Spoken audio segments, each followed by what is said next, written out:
Hey guys, what's going on? James here, and in this video today, we're going to be talking about, in my opinion, what is an interesting situation coming away from week one with the Tampa Bay Buccaneers versus the Dallas Cowboys, and that's the running back situation. And I'm not alone in this video today discussing this topic. Joining me yet again is Evan from the Cannon Fire podcast. Evan, how are you doing today, man?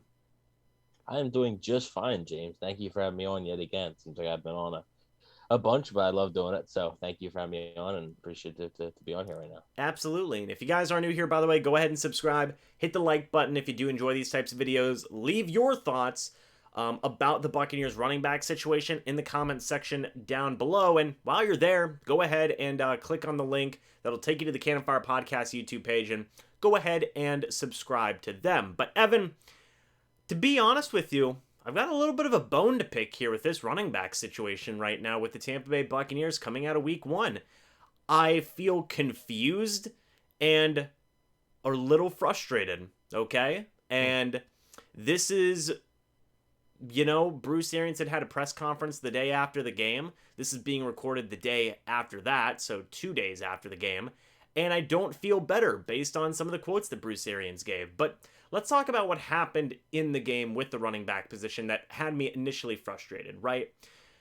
You had Ronald Jones. He had a fumble. He was benched after that fumble. He did not see the field the entire rest of the game. Put a pin on that. We will get back to it. Giovani Bernard brought in to be the running back, pass catching back, supposed to be just an excellent complement to the offense and really just be a great guy for Tom Brady in general, adding another element to the offense, right? Finished this game with 3 total targets. Now, he did catch 2 of those 3 targets. I believe he might have even caught all 3 of them. But regardless, he only had 3 targets. And then you had Leonard Fournette. Leonard Fournette, we know him. He's a good runner. I think solid enough runner. Wide receiver in terms of being a receiving back, below average, right? I think he's on a similar level to Ronald Jones. He finished that game with 7 targets. And I left that game asking myself, what in the world just happened with this running back position? And I want your thoughts about this group coming away from week one. Well, the biggest thing that I have to say is I just don't understand, why do you sign Giovani Bernard if he's not in there to catch his screen pass from Tom Brady? Giovani Bernard catches that pass that Leonard Fournette drops. That never goes into the Cowboys defender's hands. Um, I don't understand. I think Leonard Fournette lined up as a receiver more than he did a running back on Thursday night. I don't understand. Maybe they saw something on the Cowboys defense. Maybe. I mean, the Bucs really didn't even do that last year. And it wasn't just Fournette. Ronald Jones lined up as a receiver, occasionally too with his 6 snaps in the game. Didn't get a single snap, though, after the fumble. Um, I don't know, man. It's weird. It really is. The whole running back thing. I think they have a bunch of running backs, and I think they can't settle on one because nobody is good enough to be consistent enough at the things they want them to be. Whether that's pass blocking or actually running the ball, hanging on to the football while you're running it, or pass catching. It doesn't seem like anybody really wants to grab that brass ring, and it's weird. I don't understand the whole Ronald Jones doesn't get a second chance thing just because he makes one mistake. I share frustrations with Ronald Jones. I think he's the best running back on the roster, but I also think like the Bucs, like, I don't know, I think you could probably do a bit better than him, right? Yeah. But I mean, I still think he's the best running back on the roster. He gives you the best chance to win out of all the running backs. So I don't understand why he doesn't see the field one bit after a fumble. And then Leonard Fournette can stay out there after he causes a turnover himself, which was actually even worse because that's more self-inflicted than Jones's. Jones's, it was a good play by the defender. Yes, he should have held on to it, but it was a punch out. He punched the ball out. Whereas Fournette's, it goes right through his hands, like nobody touched him. So that's the biggest issue I have. I just think there's no reason why Giovani Bernard can't be in on those situations. And he said he had 3 targets. Well, he had 2 catches, and 2 of those catches were on the final drive. So he did make his catches count. But he's got to see a little bit more. You know, and I do want to say I'm not knocking any of these guys. I think all 3 of these guys are good, capable running backs. I'm more confused about the coaching staff's handling of this position group, right? That's what's got me confused. And coming away from week 1, I have a couple of questions. Like you said, what's the point of having Giovani Bernard on the team if you're not going to use him as a receiving back? Why did you sign him, right? So many people thought, okay, you brought Giovani Bernard in because you need a pass blocking running back and a pass catching running back. Giovani Bernard can give you both of those things. Cool, got that squared away. That was the first question. The second question I had was, why is Ronald Jones on such a short leash, whereas Leonard Fournette had a turnover as well on the very next drive, or even the drive before? I can't remember which came first, the fumble or the interception. But then Leonard Fournette was in the game. They didn't give Giovani Bernard more chances, and they just decided to keep Leonard Fournette out there. That was still a little bit weird in my opinion. And then the third question I had was, again, just what's going on with Giovani Bernard, right? Like, why is he not getting playing time? This one would seem like a no-brainer to me. Why is Leonard Fournette lining out at wide receiver? And it was just weird, right? Like, why are there 7 targets for Leonard Fournette and only 3 for Giovani Bernard? That should be flipped, in my opinion. And Bruce Arians gave us a couple of answers. Thankfully, the Buccaneers media had our backs on this one. They asked all of these questions that I had, and I kind of want to dive a little bit deeper into these quotes that Bruce Arians gave. And this isn't like a negative video or anything like that. This is just us asking a question. If you guys want to give your thoughts about this, hey, let us know your thoughts in the comments section below, what you think about this running back room right now and how the coaching staff is handling it. We might be wrong. Maybe you guys feel the coaching staff is handling this the right way. Just give us your thoughts. But, Bruce Arians was asked on how he felt the running backs performed in the passing game, and Bruce Arians said very average, and we dropped a screen pass for an interception. That was Leonard Fournette. We don't like to throw to backs if we don't have to. They're check down people. We don't bring backs in here to throw them 100 passes. We've got enough guys outside to throw 100 passes to. Before I give my thoughts on that quote, Evan, what are your thoughts on that? I mean, I do agree with that because, this offense isn't there's a reason they haven't really. Ronald Jones isn't a receiving back. Leonard Fournette isn't a receiving back. They're not trying to go out and get a Christian McCaffrey or get an Alvin Kamara, because they have the talent at wide receiver. So he's right in that statement. He's right in that sense. But at the same time, you have a quarterback who's known for literally throwing to running backs and has done it well for the past 22 years. So, I mean, I don't know, kind of. Yeah, I mean, obviously Brady has an input, so I'm sure, I think Brady throws to whoever's open, honestly. I don't really think he cares, but notoriously, he has started the running backs and it's worked. So I'm not really sure, honestly. I mean, he Arians makes sense in a way that at the same time, your quarterback is a guy who literally loves to do that. And that's why you went out and got Giovani Bernard. You didn't have to, You literally are making your 3rd round pick last year, Keshawn Vaughn, inactive to play him because you think Giovani Bernard is better than him and a better receiving back than him. Right? Giovani Bernard played 17 snaps against the Cowboys. Leonard Fournette, 42, and Ronald Jones, 6.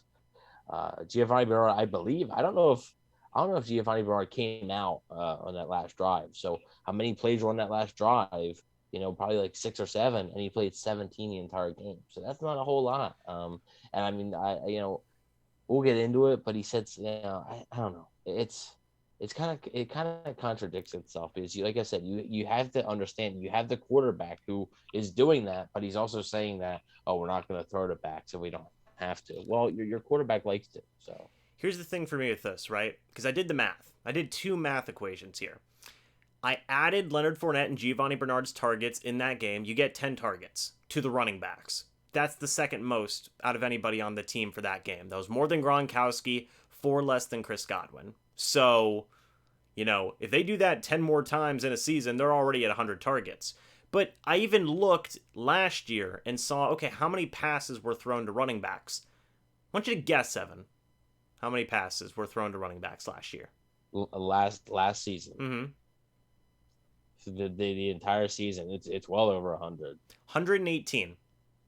Yeah. 118. Leonard Fournette had, I believe, 47. Ronald Jones had 42.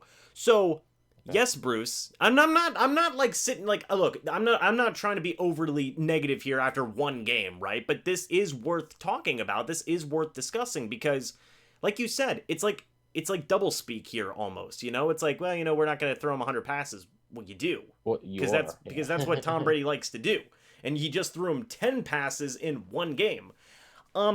And we'll talk about Giovani Bernard in a second, but again, just to kind of talk about that, you know, man, very average. We dropped a screen pass for an interception. I was on Leonard Fournette.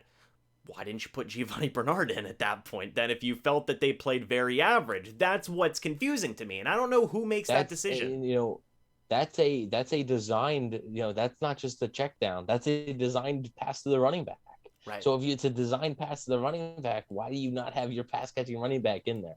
You know, I understand if it's a normal play and Brady takes the check down or, you know, just throws it to the running back. That's fine, right? Whatever. Leonard Fournette, if he's just supposed to be in there and catches the ball, like whatever. But that is a designed screen to Leonard Fournette. You are intentionally trying to get the ball into the running back's hands there, and your best receiving option at running back isn't out there. Like, I don't know. It's confusing to me, and I just wanted to mention that first quote there. But then going to his second quote, now going back to the topic of Ronald Jones, we know that there's already some confusion there, right? In terms of like, hey, what are they doing there, right? Like, that's a little confusing. You know, Bruce is kind of, you know, I don't know. But the second quote here, you know, when asked about Ronald Jones not returning to the game after fumbling, and if that means that, you know, Arians and his staff just have more confidence in Leonard Fournette, Bruce Arians said, no, Rowe, meaning Ronald Jones, was running really, really well until the fumble. And then he struggled mentally to get over it. That was too big of a game to go out there and not be focused. So Lenny got the rest of the way. What are your thoughts on that quote? To me, that seems to signal something that we can't see. Mm-hmm. Something maybe on the sideline, something at halftime, something that the coaching staff saw that they didn't like. We don't know, right? Maybe Ronald Jones was showing some bad body language, or maybe, you know, said something that the coaches didn't like. It's football, man, and like coaches are stubborn like that. They just are. And I mean, an old school head coach like Bruce Arians isn't really going to take any of that. So, while I do think Ronald Jones is the best running back on the roster, if he's going over there and thinking, you know, and talking back after a fumble, you know, I'm not saying he is. I'm not, you know, this is purely speculation. I'm just saying there had to be something that had led to that, right? And for Bruce Arians to make that type of comment leads me to believe that there actually was something, right? There had to be something, because it seems like he's acknowledging almost that, like, yeah, he would have gotten back in if his, you know, if, you know, he used the word focus, like if his attitude almost would have been right? Like if he was all the way there, which to me signals like, yeah, he like wasn't engaged, maybe showed like a lack of caring after the fumble, maybe like sort of walked off, maybe nonchalant, just seemed like, whatever, right? I'm not saying he did, but to me that sort of signals that that's the type of vibe the coaching staff got from them. I'm not going to put words in their mouths or anything along those lines in terms of Bruce Arians. I'm not either. But doesn't that show a lack of confidence? If you say, well, he's not getting over it, so we're not confident that he's getting over it, so we're going to go with Lenny, you know? And that's just, I don't know. Again, that's just kind of like, maybe it's a biased take. I don't know. That's just kind of my thoughts on that. But like you said, it's a short leash, you know? Or, you know, it's just such a short leash here, man. It's barely a leash. It's like a mini rope. And I don't mean to like make extreme comparisons or things along those lines, but like when Bruce first got here, he talked about guys like Gerald McCoy like that, and like Vernon Hargrave. Not to those, you know, I'm not comparing the two to like, because those were really extreme conditions in the case of Gerald McCoy and Vernon Hargraves. I mean, Bruce Arians has come out and said multiple times he loves Ronald Jones, right? I don't think he did that too much for McCoy and Hargraves, but like we've seen Bruce do that few times now. He did it with Tanner Hudson, in terms of just being critical, right, of some of these guys. And, whenever Bruce gets critical of a guy, it doesn't end too well, right? Do you, what do you think's going on here? Do you think that, do you think that Rojo might be in a little bit of trouble here, maybe in a doghouse type situation? I'm not sure. I think what's going to be really telling is his role week 2. I think versus Atlanta, his role is going to be very telling. It really is. I'm honestly not sure. However, I will say, got to note, Ronald Jones is a free agent after this season. And when you make comments like this, I think the chances of him returning, I know it is after the first game, but I think the chances of him returning go down a little bit. All right. I think that the chances of him returning to the team next year kind of go down. So I don't know. Because like you said, whenever Arians, now this wasn't as blunt of a comment as Hudson, where, Arians came out and said he's regressed. It's not like he said, oh, Ronald Jones, oh, he regressed. He sucks. That's almost basically what he was saying about Tanner Hudson. I mean, Tanner Hudson, it was clear as day. And he wasn't really saying those types of things about Jones to that level. But it's just like you said, almost showing like a lack of confidence. Like, okay, you're not confident enough in this guy to be able to bounce back after a fumble to at least even throw him out there in the next series and see what he can do. To me, it just seems like they've kind of decided that Leonard Fournette is like their guy. And unless he messes up really bad, I mean, if he messes up really bad, there's a leash, right? There is a leash, as there is with almost any player, right? I think there's probably maybe only 4 or 5 players on this entire roster that have basically an infinite leash. It'll be interesting to see his usage, Jones's usage for week 2, because I think it's going to be very telling. Will he be in a doghouse? If you don't see him a whole lot in Atlanta, versus Atlanta, yeah, he is in a doghouse. But if you see him, I think it was just a one-time thing. They just wanted to get his mind right, and I think they really wanted to win this game. They knew how important it was, and we'll see what happens next week. But it was very interesting comments, like I said, especially with him being a free agent and having the option to leave after the season. Yeah, I thought about this a lot last night, right? And it's this whole situation is perplexing to me. That's why we're making this video, because I literally told you, I was like, dude, I want to make a video on this because I just don't even know what's going on anymore with this running back room.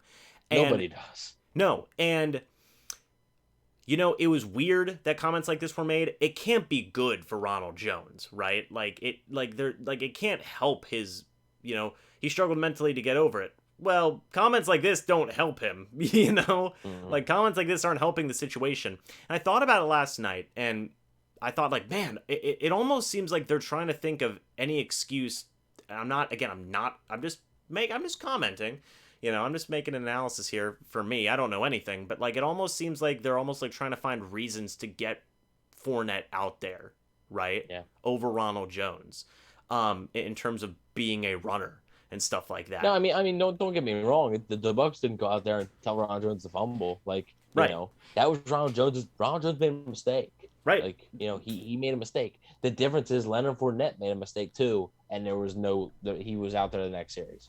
That's the difference. If Leonard Fournette was pulled and you saw Giovani Bernard for the rest of the game, we probably wouldn't even be having this conversation, because it's like, okay, Ronald Jones sucked and Leonard Fournette sucked, so you went with the other running back, whatever.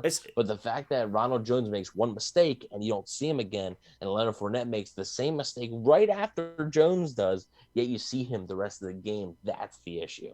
Especially, too, whenever he says, like, hey, they were very average, Why don't you put in the guy who, is above average? That's like his main job, is to be a receiving back. And that's kind of the last thing I want to talk about here, Evan, is the usage of Giovani Bernard. Coming away from that game, my friend Billy from O in the C, you know him. I talked with him about it. He said, dude, Giovani Bernard has to be injured still. He still must be dealing with a lagging injury, and that's why they didn't play him. Otherwise, that doesn't make sense for me, why they wouldn't have him out there in passing situations, because they passed the ball 50 times. And they asked Bruce Arians about that. I believe it was John Ledyard. Shout out to the boy. And he said, like, hey, Bruce, is Giovani Bernard still limited by his injuries, and is that why he didn't get a lot of playing time? And Bruce Arians said, no, he's our third down back and our 2-minute back. He's not limited by his injury at all. So I don't know what Bruce Arians' definition of like a third down back is, right? A third down running back comes in on third down. Well, of course he comes in third down, right? But what else I'm saying, Giovani Bernard didn't consistently in the ball game, right? Like Leonard Fournette was consistently in there on third down. And like also for me, being a third down back is a double meaning, right? That means you're also the pass catching back and you're the pass blocking back. So you're going to be out there on passing plays as well, right? Assumedly. For the most part, you will have a mix. Like it won't be exclusively, you have a mix. Right, because I mean, if it's 3rd and 1 and you want to punch it up the gut, I don't know if you're going with Giovani Bernard. You're probably shouldn't. You're probably going with Leonard Fournette. So like, you're gonna have him in there on passing play so he can pass block and potentially receive the ball as a check down option. Where was he? What's going on here? What are we doing here? And it leads to that comment, Bruce said again, we don't like to throw to backs if we don't have to. That's fine. I understand that. But if they're check down people. But yet again, you said they do. Like they do throw to backs. Right. But to say like they're check down people, great. Get your best check down guy out there if you're throwing the ball 50 times. Like that's just me. What are your thoughts on Giovani Bernard and that entire situation? Because honestly, the Ronald Jones, Leonard Fournette thing, we've been dealing with that since last year, right? We knew that was going to happen. But everybody thought that, okay, Giovani Bernard is here. This guy's going to get like 5 targets a game, 6 targets a game, and add another dynamic to the offense. And right now, it seems like they've literally just got him in there to pass block and like do maybe 1 or 2 targets a game at that. So like, what is going on here? Well, I will say, it is the first game. Right. It's one football game, right? It's a 16-game season. There's 16 more games, I should say. There's 16 more of these things. It's just in the regular season, long season, right? So, so Arians is right in saying he's the 2-minute back because with that 2-minute drill, he didn't come out of the game. He was in there the entire time, which was good. He caught 2 balls. Right. Good, whatever. Arians is right there. But like to say the third down back, he wasn't exclusively there on third down. You want to know how I know that? Because if he was, then he wouldn't only have 17 snaps played. Leonard Fournette wouldn't have 42 snaps. Like it wouldn't happen. My philosophy with a pass catching back is yet again, if it's like a running back, and maybe this is bad because maybe it gives it away, but I would have the pass catching back on when it's a running back screen. When it's just a normal check down play on third down, fine. But if it's like a first and second down, like just pass, and I just want to have a check down play, I'm fine with having a Leonard Fournette or Ronald Jones in there. But if I'm setting up a screen, I want a guy like Giovani Bernard in there, and there's just no excuse for him not to be in there. So like I said, it's a long season. Maybe he is still a little banged up. That's something I really didn't even think about. I don't know if Bruce would completely admit that, right, to the media. He doesn't have to, right? It's not, it's not a requirement. He doesn't have to say the exact truth. Maybe something's lingering there. But, I mean, yet again, it's going to be something that's interesting to see for week 2. We almost – there's a win on the Buccaneers side here. It's a win, but there's almost more questions than answers, which is very strange. With the penalties and with the running back usage and the defense, there's more questions than answers. And that's why I'm eager to get to next Sunday already, because I'm like, what's this going to look like? And it'll be interesting. But like I said, it's a long season. Giovani Bernard will get his targets. It just might not be as much as we originally thought, which is semi-disappointing considering we all thought the one piece that this offense was missing was that dynamic pass-catching back and a guy that can consistently do it. Leonard Fournette and Ronald Jones can catch the football, but it's just not consistent enough, and you saw that Thursday night. Yeah, my final thoughts on in regards to that, and again, this video could age horribly. Like you said, this video, they could have definite roles and really just have niches in what they're doing, and it could all work out. But like right now, there's so many questions to this running back room, which is why I wanted to make this video today. In the screen pass situation and having Leonard Fournette line up at wide receiver, like that to me is almost the coaching staff saying like, we believe that Leonard Fournette is like just as good of a receiving back as Giovani Bernard, in a way, right? And that's just not accurate. Like it's just not. Like again, I love Leonard Fournette, I do. I love all the running backs, but like that's just not. Like have more definite roles and like just use guys the way they're meant to be used, you know? To me, it just comes off as, like, so confusing the way that these running backs are being utilized right now in the leashes that are on some guys and not on other guys, and how some guys are getting more snaps in other situations than other guys. Like, it just doesn't make a ton of sense right now to me, you know? Yeah, and I mean, like you said, Leonard Fournette brought back to have a role. Giovani Bernard signed to have a role, and it seems like right now the roles are a little bit muffled. But like I said, it's one game. Right. We'll see what happens. If there's 5-6 games in the books and this is still happening, then it becomes a topic of like, okay, why? Like, why are you doing it? Like, why is it this way? Because clearly it's definitely this way. Why is it this way? So that's why, like I said, curious to get to Sunday the 19th. Absolutely. So, guys, now we turn it over to you. We have kind of spilled our guts about this situation for 26 minutes now. We still don't really have any answers, but I just wanted to pose a lot of questions, take a look at some of the answers that Bruce Arians gave on the situations that honestly didn't really answer anything for me personally. And now I want your guys' thoughts. What do you guys think's going on with this running back situation? Again, I know we're 1 week into it, but we saw signs of this last year, right, with Ronald Jones and Leonard Fournette to certain degrees. Not as bad, from, say, the first game. But, again, like Evan said, there's plenty of the season left to be played here. Maybe things will clear up as the regular season progresses here.